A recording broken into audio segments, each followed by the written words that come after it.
That used to be me. Colossians 3 verse 9 through 11. It says in 9, lie not one to another, seeing that ye have put off the old man with his deeds, and have put on the new man, which is renewed in knowledge, after the image of him that created him. So I want to stop there, because there are times where we feel that we have to lie to someone when they acknowledge who we used to be. Oh, you used to lie, you used to steal, you used to fornicate, you used to be in adultery, you used to do all craziness.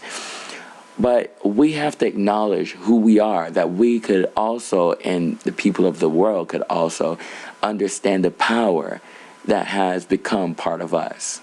What that power is Jesus Christ, and how he now works effectually in you. So yeah, I used to be that old person. Yeah, I used to do those old sins, but that's not me any longer. So how do you know? Or rather, how do they know? Well, by the conversion. You know someone's different simply by their look, their countenance. You know, if you don't understand what the countenance means, is when someone's angry at you and you know they're angry, although they're standing a few feet off of you, that's the same reason as, or that's the same way that you will find out that someone has a countenance for God, bears the light, bears that love, bears that joy.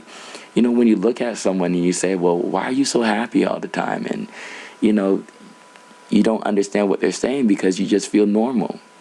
And that just goes to show that when you are known of God and you know of God, then there's a conversion that takes place. And the conversion happens from the heart. And it proceeds to show a different glow on you, a different light, a different mannerism. So you carry yourself differently, you walk differently, you talk differently. And you also don't entertain the same things that you used to.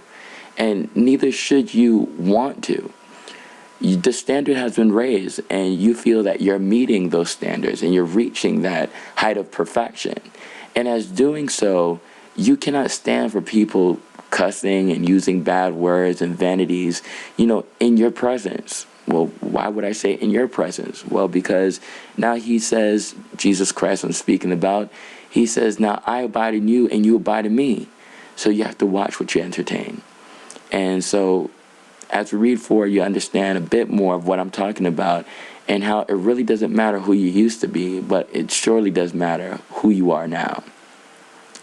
In 11, it says, where there is neither Greek nor Jew, circumcision nor uncircumcision, barbarian, Scythian, bond nor free, but Christ is all and in all.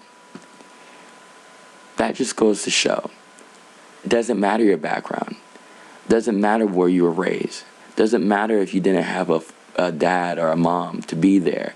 Or rather, they may have been there physically, but they weren't there emotionally. Or maybe you just got divorced. And maybe you're finding it hard to just cope with life in general. Maybe your children are getting ready for college, and they may have been your best friend. Whatever the case, whatever the cause, whatever the background, you just have to know that God is so much greater than all those things. And it doesn't matter what people put a title on you as. Is it true? Is what you should be asking yourself. When they call me a Greek, when they call me uncircumcised, when they call me a barbarian, when they call me a liar, when they call me a thief, when they call me all these things, is it true? People are going to call you a lot of things. You know, whether you're in your job place, whether you're at school, whether you're in your own home, you're going to get names spewed at you. But it does matter what names you recognize, what names you answer to.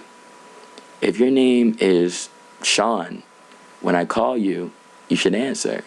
So if someone calls you a thief and you're not, why would you answer to that? Rather, you should mark that person and separate yourself from that person until they could see the light that shines in you.